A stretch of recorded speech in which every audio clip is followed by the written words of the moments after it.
Greetings, ghetto youth, hustlers, ladies and gents. We are coming live from Good Life Music Zimbabwe at Street Bash Records or Aseko, as we are reaching out for young musical talents. And now introducing our ghetto anthem featuring BB, Lutan Dizzy, Sleg Taylor, Trigger T, Real Knee, Beanie Man, Jefferson,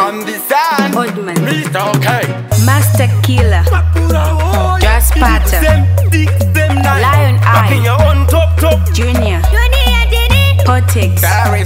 Jesman, Kadish Tauro, King Puma, Viada.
Chaku, chaku.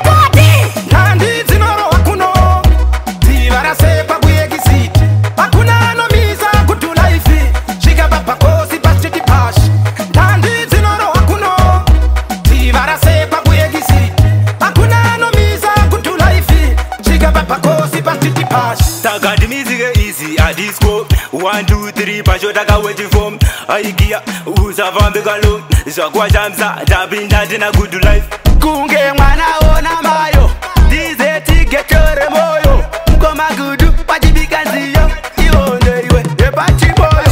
nhandi dzinorohwa kuno tivarasekwa kuyekisiti hakuna anomiza kudu life zvikaba pakosi pasiti pashi nhandi dzinorohwa kuno tivarasekwa kuyekisiti hakuna anomiza kudu life zvikaba pakosi pasiti pashi.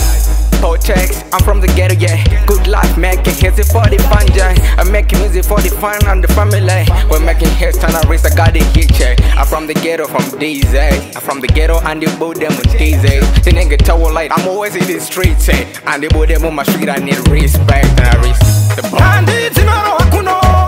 tivarasekwa kuyekisiti hakuna anomiza kudu life zvikaba pakosi pasiti pashi nandi zinorohwa kuno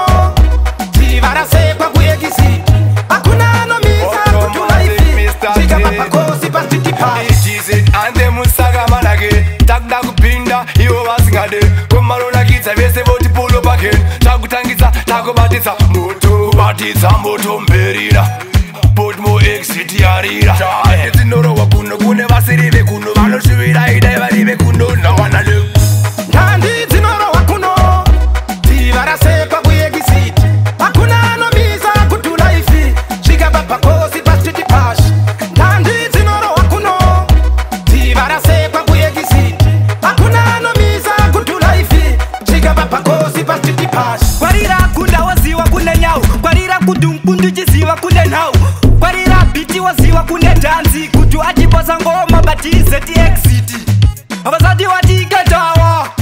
havasi kutiketawa kuno ngoma dzinoreketwa kuna nanyamukuta iwe wengoma nhandi dzinorohwa kuno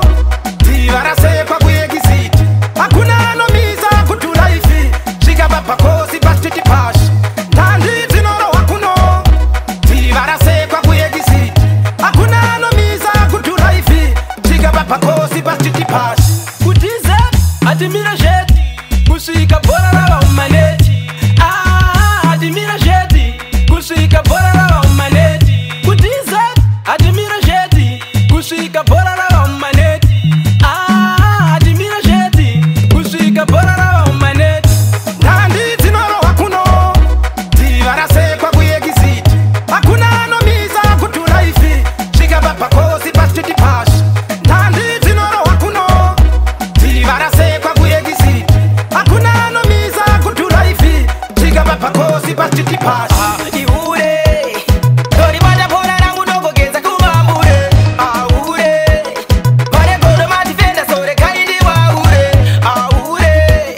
toribata bhora rangu ndogogeza kuvambure aure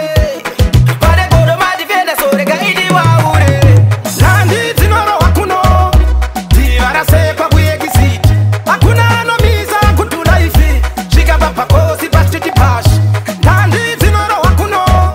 tivarasekwa kuyekisiti hakuna anomiza kudu life zvikaba pakosi pasiti pashi okay garoziva garoziva dzivarasekwa garoziva idziva remangoma garoziva mawambi murambi garoziva matemba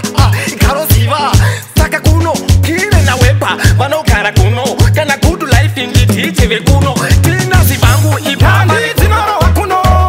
tivarasekwa kuyekisiti hakuna anomiza kudu life zvikaba pakosi pasiti pashi nhandi dzinorohwa kuno tivarasekwa kuyekisiti hakuna anomiza kudu life zvikaba pakosi pasiti pashi ukandiona ndinagevautu ndolavaula kuita kunge runautu ndipe kunodanda iwe gevautu ndoda kuvaratidza ukandiona ndinacheka kudu life ndipe kunonotocheka zvikanzi kuda pashe oimba kwatoyetsa dziri ngoma poizi ndabata ndimborega